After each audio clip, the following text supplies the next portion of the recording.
তো first of all আমি মাইক্রোওয়েভের যে বাটিটা দিয়েছে তাতে আমি 1/2 ইঞ্চ জল নিয়ে নিয়েছি। এরপর আমি ইডলির স্ট্যান্ডটা এর মধ্যে বসিয়ে দেব। তো এর মধ্যে আমি দিয়ে দেব ইডলি ব্যাটারটা।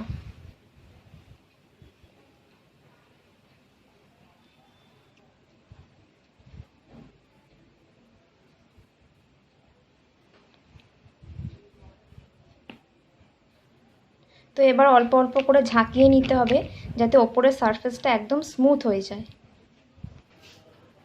একদম প্রপার সেট করে নিয়েছি। তো এবার আমি মাইক্রোওয়েভটা খুললাম, খুলে এটাকে বসিয়ে দিচ্ছি। তো এখানে মিনিট দেওয়া আছে, সেকেন্ড দেওয়া আছে, আমি এখানে 6 মিনিট টাইম সেট করব।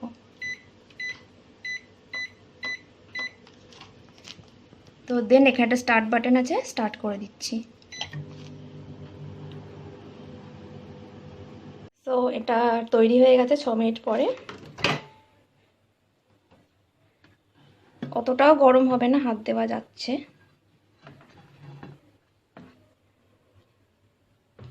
তো এটাকে 4 থেকে 5 মিনিটের জন্য আর একটু রেস্ট করতে দিতে হবে। এটা একদম নরম নরম হয়েছে।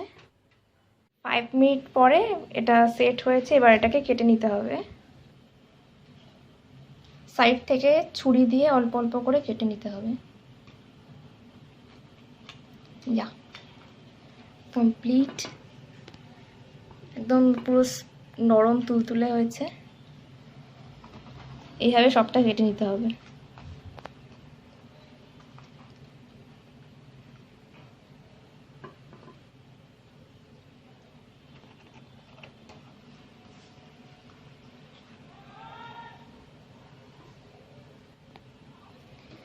সো সব কটা হয়ে গেছে, একদম নরম তুলতুলে হয়েছে। আমি জাস্ট দেখিয়ে দিচ্ছি।